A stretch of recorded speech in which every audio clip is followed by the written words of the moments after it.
नमस्कार दोस्तों।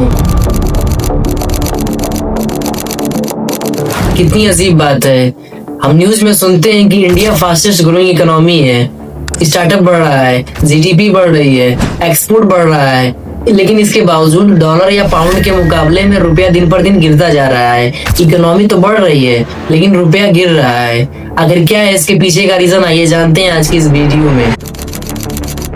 अरे नेपाल का रुपया नहीं गिरता है, बांग्लादेश की करेंसी नहीं गिरती है, पाकिस्तान की करेंसी नहीं गिरती, श्रीलंका की करेंसी नहीं गिरती। क्या कारण है हिंदुस्तान का रुपया पतला होता जा रहा है?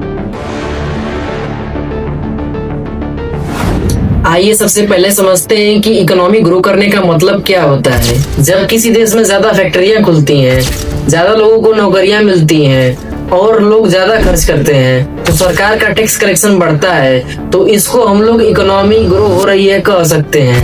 इंडिया में आज इंफ्रास्ट्रक्चर बढ़ रहे हैं, डिजिटल पेमेंट बढ़ रहे हैं, मैन्युफैक्चरिंग और सर्विसेज दोनों स्ट्रांग हो रही है, तो हम कह सकते हैं कि इंडिया की इकोनॉमी बढ़ रही है। अब बात करते हैं रुपए की। रुपए का कमजोर हो जाने का मतलब ये नहीं है कि भारत गरीबी की तरफ जा रहा है। इसका मतलब ये है कि डॉलर या पाउंड के मुकाबले में रुपए की वैल्यू कम हो गई है। जैसे पहले $1 बराबर 70 रुपये था और अब $1 बराबर 90 रुपीज से एबव हो गया है। इसका मतलब ये है कि डॉलर के मुकाबले में रुपीज गिर गया है। अब आते हैं सबसे इम्पोर्टेंट सवाल पर कि डॉलर इतना स्ट्रॉन्ग क्यों। इसका जवाब है, अमेरिका दुनिया की सबसे पावरफुल इकोनॉमी है। जब दुनिया में क्राइसिस होती है, वॉर होता है या इन्फ्लेमेशन होता है, तो इन्वेस्टर्स सेफ ऑप्शन के लिए डॉलर की तरफ भागते हैं। जब डॉलर की डिमांड बढ़ती है तो बाकी करेंसीज इसके मुकाबले वीक लगने लगती है, इंक्लूडिंग रुपीज। रुपया कमजोर इसलिए है कि इंडिया इंपोर्ट ज्यादा करता है, जैसे तेल, electronics, defence equipments, machineries. Import के लिए हमें डॉलर चाहिए होता है, इसलिए डॉलर की डिमांड बढ़ जाती है और तब रुपया प्रेशर में आ जाता है। और इसका दूसरा कारण ये भी है कि यूएस के साथ ट्रेड डील न हो पाना। 2025 में टैक्स फेल हुए, जिसके कारण यूएस ने इंडियन गुड्स के ऊपर 35% का टैरिफ लगा दिया था। और इसका एक और कारण ये भी है कि फॉरेन इन्वेस्टर का बाहर जाना।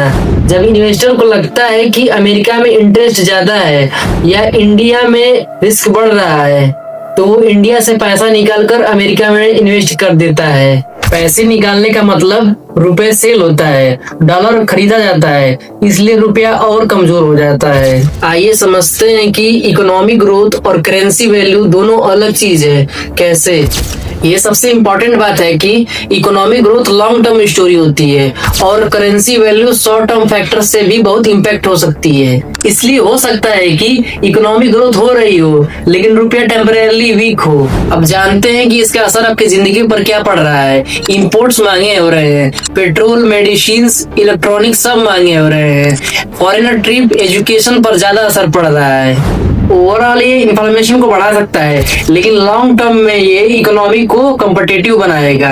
आइए जानते हैं कि सरकार इसके लिए क्या करती है। सरकार एक्सपोर्ट को बढ़ाने का काम करती है और मेक इन इंडिया जैसे प्रोग्राम लाती है जिससे डॉलर से डिपेंडेंसी कम हो सके। दोस्तों, शॉर्ट में समझ लो, इंडिया की इकोनॉमी ग्रो हो रही है लेकिन रुपए का कमजोर होना हमेशा फेलियर का साइन नहीं। दोस्तों, डॉलर का स्ट्रॉन्ग होना एक बड़ा रीजन है। लॉन्ग टर्म में स्ट्रॉन्ग इकोनॉमी स्ट्रॉन्ग करेंसी बनती है। सबसे इम्पोर्टेंट बात, पिंच करने की जरूरत नहीं है, समझने की जरूरत है। इस टॉपिक पर आपकी क्या राय है बताइए कमेंट बॉक्स में जरूर। मिलते हैं अगली वीडियो में, तब तक के लिए जय हिंद।